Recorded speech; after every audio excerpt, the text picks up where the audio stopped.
বিষয়বস্তু: সালাতের নিষিদ্ধ পাঁচটি সময়। সালাতের পাঁচটি যে নিষিদ্ধ সময় রয়েছে, যে সময়গুলিতে নবী সাল্লাল্লাহু আলাইহি ওয়াসাল্লাম সালাত আদায় করতে নিষেধ করেছেন, এই সময়গুলি সম্পর্কে আলোচনা এবং কোন ধরনের সালাত আদায় করতে নিষেধ করেছেন। যদি এই বিষয়ে আনুষঙ্গিক আলোচনা বা অন্যান্য আলোচনার সাথে আমাদের এসেছে, কিন্তু আজকে এই বিষয়টি হচ্ছে আমাদের শেষ দিকের বিষয়। ইনশাআল্লাহ তাআলা আমরা ফিকহুস সালাত শেষ করতে যাচ্ছি, তারপরে ইনশাআল্লাহ জানাজার পর্ব আমরা খুব শীঘ্রই শুরু করব। তো বলছেন লেখক, আওকাতুন নাহি, নিষিদ্ধ সময়গুলি। আওকাতুন নাহি আনিস সালাতে খামসা, সালাতের নিষিদ্ধ সময় হচ্ছে পাঁচটি। এই মর্মে কয়েকটি হাদিস নিয়ে এসেছেন। প্রথম হাদিস আবু সাঈদ খুদরী রাদিয়াল্লাহু তাআলা আনহু বর্ণিত। তিনি বলেন, কালা রাসূলুল্লাহ সাল্লাল্লাহু আলাইহি ওয়াসাল্লাম, রাসূলুল্লাহ সাল্লাল্লাহু আলাইহি ওয়াসাল্লাম বলেছেন, লা সালাতা বাদাল আসরি হাত্তা তাগরুবা আশ-শামস, আসর পরে কোনো সালাত নেই যতক্ষণ পর্যন্ত সূর্য অস্তমিত না হবে। ওয়ালা সালাতা বাদা সালাতিল ফজরি, আর ফজরের সালাতের পরে কোন সালাত নেই হাত্তা তাতলু আশ-শামস, যতক্ষণ পর্যন্ত সূর্য উদিত না হবে। মুত্তাফাকুন আলাইহি, হাদিস বুখারী মুসলিম। সহিহ বুখারী 586 এবং সহিহ মুসলিম 827 নম্বর হাদিস।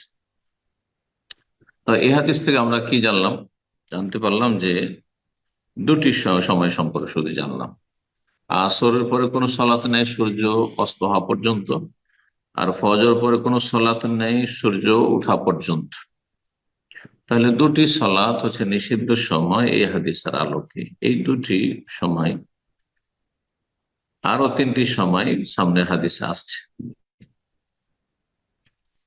এই দুটি যে সময়, আসর থেকে নিয়ে মাগরিব পর্যন্ত দীর্ঘ সময়, কমপক্ষে 2 ঘন্টার কাছাকাছি বা তারও বেশি।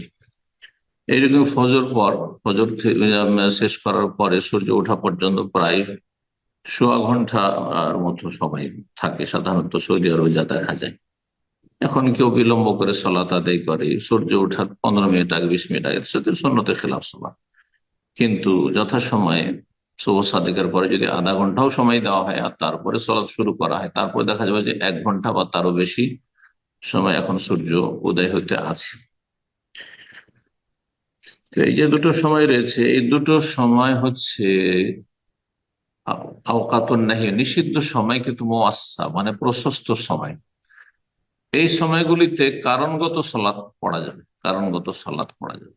কোনো কারণ যদি হয়ে যায়, বিভিন্ন কারণ হতে পারে, যেমন জানাজা প্রস্তুত হয়ে রয়েছে, কাজার সালাত আছে, তাহিয়াতুল মসজিদ, মসজিদ আপনি প্রবেশ করে বসতে চাইছেন, এটি হচ্ছে সালাতের কারণ।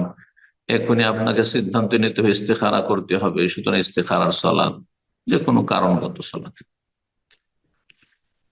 তারপরে আপনার চন্দ্রগ্রহণ, সূর্যগ্রহণ ইত্যাদি, এগুলি কারণগত সালাত। বিনা কারণে নফল পড়বেন না এই সময়গুলিতে। আর বাকি তিনটি ওয়াক্ত রয়েছে, যেই সময়গুলি খুব সীমিত সময়, অল্প সময়, ওই সময়গুলিতে মানে নিষিদ্ধতা আরো কঠোর। এই সময়ে সালাত নিষিদ্ধ কঠোর ভাবে। এই জন্য এই সময় কারণগত সালাত তো পড়বেন না, অনেক ওলামা বলছেন। হাদিসটি দেখা যাক। উকবা বিন আমির রাদিয়াল্লাহু তাআলা থেকে বর্ণিত, তিনি বলছেন, সালাসু সাআতিন, তিনটি সময়কাল রয়েছে, কান রাসূলুল্লাহ সাল্লাল্লাহু আলাইহি ওয়াসাল্লাম ইয়ানহানা আন নুসাল্লিয়া ফিহিন্না, রাসূলুল্লাহ সাল্লাল্লাহু আলাইহি ওয়াসাল্লাম আমাদেরকে নিষেধ করতেন সেই সময়গুলিতে সালাত আদায় করতে। আও আন নাকবুরা ফিহিন্না মাওতানা, এবং আমাদের মৃতদেরকে কবরস্থ করতেও নিষেধ করতেন, তাহলে দাফনও নিষেধ করতেন এই তিনটি সময়। তাহলে দাফন করা মানে জানাজা পড়া, জানাজা পড়তে নিষেধ করতেন। হেনা, 1 নম্বর হচ্ছে হেনা তাতুল শামস বাযিগা, যখন ঠিক সূর্য উদিত হচ্ছে, সূর্য উঠছে, হাত্তা তার, যতক্ষণ পর্যন্ত সেটা পুরো উপরে উঠে না যাবে। ঠিক সূর্য ওঠার বা সূর্য উদয় হওয়ার মুহূর্ত, ইশরাক যেটিকে বলা হয়, সূর্য যখন উঠছে, কতটা উঠে যাবে? 1 বর্ষা পরিমাণ পর্যন্ত অন্য হাদিসে রয়েছে, তিদারমহীন, যাতে করে পুরো সূর্যটি নজরে আসে। দ্বিতীয় সময় হিনাতা ইয়াকুমু কায়মুল যাহিরা হাত্তা তামিল আশ-শামস, আর যখন সূর্য একবার দুপুর বেলা মাথার ওপর দাঁড়িয়ে আছে, ঠিক মাথার ওপর মানুষ দাঁড়িয়ে আছে, হাত কতক্ষণ পর্যন্ত পড়বেন না, হাতটা তামিল আসে, যতক্ষণ সূর্য ঢলে না যায় বা গড়ে না যায়, মাথার উপর থেকে সূর্য পশ্চিম আকাশের দিকে ঢলে না যাবে। এটি হচ্ছে আর একটি নিষিদ্ধ সময়। আর তৃতীয় হচ্ছে হিনা তাজাইয়াফুস-শামসুল গুরুব হাত্তা তাগরুব, যখন সূর্যটি এক লুটিয়ে পড়বে অস্তমিত হওয়ার জন্য, ডুবার জন্য, সূর্য ডুবা পর্যন্ত। ঠিক সূর্য ডুবছে, দেখছেন যে কিছুটা নজরে আসছে, কিছুটা নজর আসছে না সূর্য, না এই সময় সালাত আদি করবেন না, কোনো সালাত আদি, একটু অপেক্ষা করেন, 5 মিনিটের মধ্যে সূর্যটা ডুবে যাবে। জি। আখরাজাহ মুসলিম, মুসলিম রাহিমাহুল্লাহ হাদিসটি বর্ণনা করেছেন 831 নম্বর হাদিস সহিহ মুসলিম। এই 5টি সময় হচ্ছে নিষিদ্ধ সময়, তার মধ্যে 3টি সময় হচ্ছে কঠোরভাবে নিষিদ্ধ, আর 2টি সময় নিষিদ্ধ কিন্তু প্রয়োজনে, মানে কারণ হলে সালাত পড়া যাবে। আর একটি মশলা এখানে আমাদের অনেক সালাফি ভাইদের নতুন লাগবে, কিন্তু একটি হাদিসের আলোকে মশলাটি এখানে লেখক উল্লেখ করেছেন, যেটি বেশ কিছু ওলামারা প্রাধান্য দিয়েছেন, রাজিহ বলেছেন। অধিকাংশ ওলামারা এই মাসলার ক্ষেত্রে একমত নন এই মতের সাথে। সেটি কি, এখন আলোচনা করছি। বলছেন তাজুজ সালাতুন নাফিলে বাদাল আসরে ইযা কানাতিশ শামসু বায়দা নাকিয়া মুরতাফিয়া। এতক্ষণ পর্যন্ত জানলাম যে আসর পরে সূর্য ডোবা পর্যন্ত কোন নফল সালাত নেই, কিন্তু বলছেন লেখক যে আসর পরে নফল সালাত জায়েজ, বিনা কারণে নফল সালাত জায়েজ। কতক্ষণ পর্যন্ত?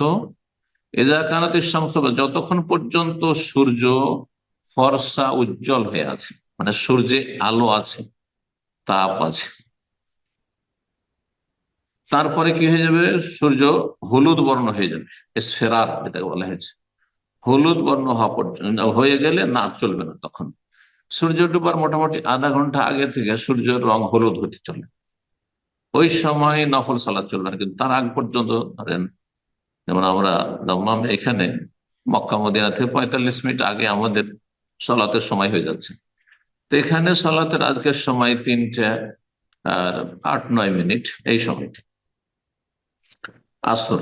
তারপরে আধা ঘন্টার মধ্যে, আমি 15-20 মিনিট পরে জামাত শুরু হয়ে যাচ্ছে, আধা ঘন্টার মধ্যে সালাদ শেষ হয়ে যাচ্ছে, তাহলে 3:40 আমাদের সালাদ শেষ হয়ে যাচ্ছে। তারপরে কিন্তু যথেষ্ট গরম থাকছে, আর সূর্যে প্রখরতা, রোদের প্রখরতা রয়েছে, এবং সূর্য এখনো ফর্সা উজ্জ্বল হয়ে আছে, প্রায় আপনার 5টা পর্যন্ত কাছাকাছি, 1 ঘন্টার মতো, মানে 5টা পর্যন্ত। ঠিক 1 ঘন্টার মধ্যে তাহলে নফল সালাত পড়া যাবে বিনা কারণে হলেও। ওই কথাই বলছেন এজা কানাতের শামসু বাইদা, সূর্য যখন সাদা উজ্জ্বল হয়ে থাকবে, নাকি একবার স্পষ্ট হয়ে থাকবে, তার মানে সূর্য আলো দিচ্ছে স্পষ্ট, মুরতাফে, এবং আকাশের ওপরে থাকবে, ওপর ভাগে থাকবে, একেবারে নিচে নেমে যায়নি, তার মানে শেষ আধা ঘন্টা 40 মিনিট, তাহলে নফল পড়া যাবে না বিনা কারণে, কিন্তু তার আগ পর্যন্ত পড়া যাবে। এই মতটি শুধুমাত্র দেখা যাচ্ছে তাবেঈনদের মধ্যে ইমাম ইবনে সিরিন রহমতুল্লাহ আলাইহি, মুহাম্মদ ইবনে সিরিন, আর ইমাম ইবনে জারির তাবারি মুহাদ্দিস এবং মুফাসসিরদের মধ্যে, ইমাম ইবনে হাজম জাহিরের মত, এবং আল্লামা আলবানী রাহিমাহুল্লাহ এই মতটিকে প্রাধান্য দিয়েছেন, বলেছেন হ্যাঁ এটি একটি সহিহ হাদিসের উপর আমল। যে হাদিস সুনান আবু দাউদে রয়েছে, নাসাইতে রয়েছে, এবং হাদিসটিকে আল্লামা আলবানী রাহিমাহুল্লাহ বিভিন্ন তার কিতাবগুলিতে সহিহ বলেছেন। তার মধ্যে সহিহ হাদিসের সিরিজের হাদিস নম্বর 200, হাদিস নম্বর 200। হাদিসটি আবু দাউদে রয়েছে 1274 নম্বর হাদিস, এবং নাসাইতে রয়েছে 573 নম্বর হাদিস। হাদিসটি তাহলে এখানে আমরা পেশ করে দিই। আলী বিন আবি তালিব রাদিয়াল্লাহু তাআলা আনহু বলছেন, আন্নান নবী সাল্লাল্লাহু আলাইহি ওয়াসাল্লাম নাহা আনিস সালাতি বাদাল আসর, নবী সাল্লাল্লাহু আলাইহি ওয়াসাল্লাম আসর পরে সালাত আদায় করতে নিষেধ করেছেন। আসর পরে সালাত নিষেধ করেছেন, নফল সালাত নিষেধ করেছেন। ইল্লা, কিন্তু, ওয়াশ-শামসু মুরতাফিয়া, যদি সূর্য আকাশের ওপর ভাগে থাকে, আকাশে ওপর ভাগে যদি সূর্য থাকে, তাহলে সালাত আদায় করা যাবে। এবং তিনি যখন ইরাকে চলে গেছিলেন, সেখানে এরকম একটি ঘটনা ঘটে, এবং তিনি আসর পরে সালাত আদায় করেন। অনেকেই অবাক হয়ে তাকান, তখন তিনি এই কথা বলেছেন যে নবী সাল্লাল্লাহু আলাইহি ওয়াসাল্লাম বলেছেন আসর পরে সালাত পড়া যাবে যদি সূর্য এখনো উজ্জ্বল হয়ে আছে, সূর্য এখনো তাপ আছে এবং সূর্য আকাশের ওপরে আছে। সূর্য একবারে আহ ডুবার কাছাকাছি হয়ে যায়নি, মানে সূর্য ডুবার আধা ঘন্টা 40 মিনিট আগে থেকে নয়, মানে ঘন্টাখানেক আগ পর্যন্ত তাইলে পড়া যাবে না। এটি হচ্ছে বেশ কিছু আলামাদের মত, যে মতটিকে লেখক এখানে প্রাধান্য দিয়েছেন আল্লামা তৈজরি রাহিমাহুল্লাহ। তাহলে এই আমল করা যেতে পারে। আর এই বিষয়টি আমি বিস্তারিত পড়ে দেখলাম যে নবী সাল্লাল্লাহু আলাইহি ওয়াসাল্লাম যেহেতু জোহরের সন্নত কাজা ছিল, তারপরে আসর পরে পড়েছেন, আর সেটা তো একদিন না কাজা ছিল, তারপরে সারা জীবন আসর পরে তিনি 2 রাকাত করে পড়তে থেকেছেন। এইসব হাদিসগুলি পেশ করে অনেক ওলামারা এটাকে জায়েজ বলেছেন। কেউ যদি প্রয়োজন মনে করে যে আমি নফল পড়বো, পড়তে পারে এই সময়টা আসর পরে পরে ঘন্টাখানিক পর্যন্ত, জি, কিন্তু শেষ দিকে 1-1 ঘন্টা পড়বে।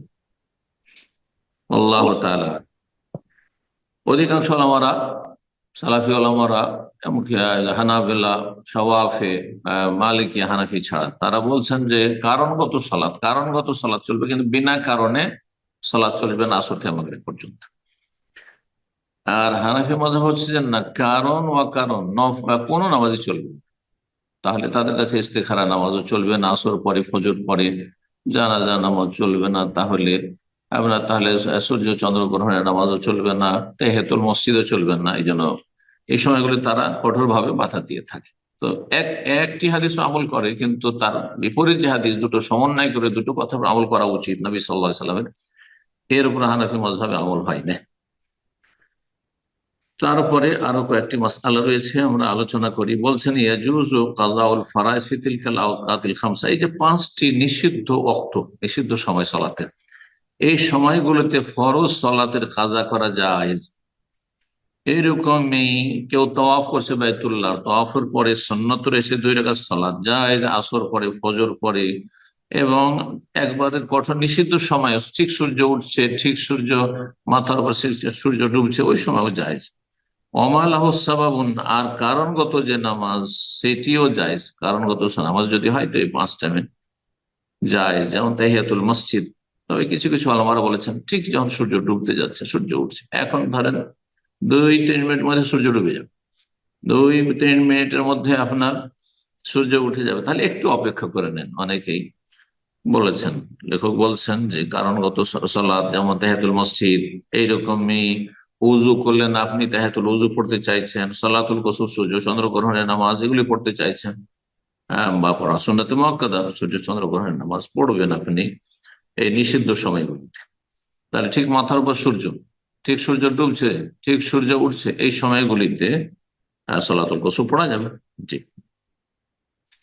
তারপরে ফজরের সুন্নতের কাজা হানাফি মাযহাবে একবার শক্তভাবে যেহেতু নিষিদ্ধ, যার ফলে তারা ফরজ বাদ দিয়ে মসজিদে আসলেই ফরজের জামাত চলছে, সুন্নত পড়তে আছে, অথচ ফরজ চলাকালীন অন্য কোনো সালাত নেই। নবী সাল্লাল্লাহু আলাইহি ওয়াসাল্লাম স্পষ্ট হাদিস রয়েছে, ইযা উকিমাতিস সালাতু ফালা সালাতা ইল্লাল মাকতুবা, যখন সালাতের ইকামত হয়ে যাবে তখন ফালা সালাতা, কোনো নামাজ নেই, লা সালাতা নাকিরা, কোনো সালাত নেই, চলবে না, ইল্লাল মাকতুবা, ফরজ নামাজ ছাড়া, যে ফরজ নামাজ শুরু হয়েছে, ফরজ নামাজে লাগে।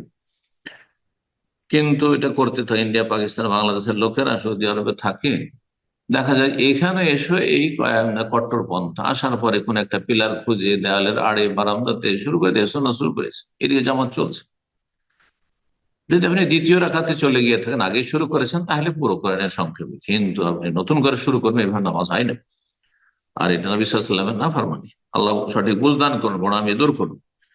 বলছেন এখানে লেখক ইউসরাউলিল মাযুরে কাযাউ সুন্নাতিল ফজর, ফজরের সুন্নত কাজা করা, যে ব্যক্তি মাজুর এসেছে, জামাত শুরু হয়ে গেছে, তাহলে তখন তো সুন্নত পড়তে পেল না, ইচ্ছা করে সে বিলম্ব করেনি, কিন্তু মাজুর ব্যক্তি যার ওজর গ্রহণযোগ্য, সেই ব্যক্তির ফজরের সুন্নতের কাজা শরীয়ত সম্মত। কখন? বাদা সলাতিল ফজরে, ফজরের সলাতে, ফজর পরে মসজিদে কাজা করে নিতে পারে, বাড়িতে গিয়ে কাজা করে নিতে পারে। অসন্নাত জোহর, এইরকম জোহরের সন্ন্যত ছুটে গেছে, বিশেষ কোনো কারণে অজর ব্যস্ততা ছিল, বাদা সলাতের আসর পরে কাজা করতে পারে, কারণ নবী সাল্লাল্লাহু আলাইহি ওয়াসাল্লাম কাজা করেছেন। তারপরে সর্বশেষ মাসআলা হচ্ছে মসজিদে হারামে সালাতের কি নিষিদ্ধ কোনো সময় আছে? না, কোনো নিষিদ্ধ সময় নেই। একমাত্র মসজিদ হারাম, মসজিদ নববী তো নেই। মসজিদ নববী অন্যান্য মসজিদের মতো সেখানকার বিধান যে নিষিদ্ধ সময়গুলি আপনাকে খেয়াল রাখতে হবে। বাকি মসজিদ হারামে যদি থাকেন যে কোনো সময় আপনি সালাত আদায় করতে পারবেন, কেউ বাধা দেওয়ার অধিকার রাখে না, এই মর্মে হাদিস রয়েছে। বলছেন তাজুজ সালাত ফিল মসজিদুল হারাম ফি কুল্লি ওয়াক্তিন, মসজিদে হারামে কাবার চত্বরে সালাত আদায় করা জায়েজ, যে কোনো সালাত, কারণগত হোক বিনা কারণে হোক, নফল হোক ফরজ হোক সুন্নাত হোক, যাই হোক, ফি কুল্লি ওয়াক্তিন সর্বদা যে কোনো সময়। হাদিস জুবাইর বিন মুতঈম রাদিয়াল্লাহু তাআলা আনহু বর্ণিত, তিনি বলেন আন্না নবী সাল্লাল্লাহু আলাইহি ওয়াসাল্লাম নবী সাল্লাল্লাহু আলাইহি ওয়াসাল্লাম বলেছেন, ইয়া বানি আব্দ মানাফ, সম্বোধন করে বলেন কাবার যারা দায়িত্বশীল, দেখাশোনায় নিয়োজিত, তাদের যেহেতু নেতৃত্ব, সুতরাং হতে পারে তারা কাউকে বাধা দিতে পারে, এই জন্য তাদেরকে সম্বোধন বলছেন নবী সাল্লাল্লাহু আলাইহি সাল্লামের পূর্বপুরুষ আব্দে মানাফ। জি, বনু হাশেম বিন আব্দে মানাফ, নবী সাল্লাল্লাহু মোহাম্মদ বিন আব্দুল্লাহ বিন আব্দুল মুত্তালিব বিন হাশেম বিন আব্দে মানাফ, পঞ্চম দাদা। হে আব্দে মানাফের সন্তানরা, বংশধর, লা তামনাউ আহাদান, কাউকে তোমরা বাধা দেবেন না, তাফা বিহাজাল বাইতি, বাইতুল্লাহর তওয়াফ করতে, যদি বাইতুল্লাহর তওয়াফ করে এই ঘরের, ওয়াসাল্লা এবং সালাত আদায় করে, আইয়াতা সাআতিন শাআ, যে কোনো সময় হোক না কেন, যে কোনো সময় চাক না কেন, মিন লাইলিন আও নাহারিন, রাতে হোক দিনে হোক, আর সূর্য ওঠার সময় হোক, ডুবার সময় হোক, মাথার উপর সূর্য হোক, আসর পরে হোক আর ফজর পরে হোক, মিন লাইলিন আও নাহার, রাত দিন 24 ঘন্টা কাউকে তওয়াফ করতেও বাধা দেবে না, আর কাউকে সালাত আদায় করতে বাধা দেবে না। একমাত্র যখন ফরজ সালাত চলবে তখন তওয়াফ চলবে, তওয়াফ বাদ দিয়ে ফরজ সালাতে শরীক হইতে হবে। আখরাজাহু তিরমিজি ওয়া ইবনে মাজাহ, হাদিসটি ইমাম তিরমিজি রাহিমাহুল্লাহ নিয়ে এসেছেন তার সুনান বা জামেতে, এবং ইমাম ইবনে মাজাহ তার সুনানে নিয়ে এসেছেন। তিরমিজির 868 নম্বর হাদিস এবং ইবনে মাজার 1254 নম্বর হাদিস। আল্লাহ আলবানী সহিহ তিরমিজি সহিহ ইবনে মাজাহ হাদিসটিকে নিয়েছেন এবং সহিহ বলেছেন। এখানে আজকে দার্স আমাদের সংক্ষেপে শেষ হলো। আল্লাহ রাব্বুল আলামিন আমাদের উপকারী জ্ঞান দান করেন, নেক আমলে তৌফিক দান করেন, গুনাহ খাতা মাফ করেন, বালা মুসিবত থেকে আল্লাহ হেফাজত করেন, এবং সমস্ত ফিতনা ফাসাদ অশান্তি থেকে, জালেমের জুলুম থেকে আল্লাহ হেফাজত করেন, ভালো মানুষদের আল্লাহ হেফাজত করেন এবং খারাপদেরকে আল্লাহ হেদায়েত দান করেন, খারাপদের অনিষ্ট থেকে ভালো মানুষদেরকে রক্ষা করেন, এবং পাপীদের কারণে ভালো মানুষরা যেন ক্ষতিগ্রস্ত না হয়, রব্বুল আলামিনের কাছে দোয়া করি। ربنا اغفر لنا ولإخواننا الذين سبقونا بالإيمان ولا تجعل في قلوبنا غلا للذين آمنوا ربنا إنك رؤوف رحيم ربنا آتنا في الدنيا حسنة وفي الآخرة حسنة وقنا عذاب النار وصلى الله وسلم على نبينا محمد وعلى آله وصحبه أجمعين.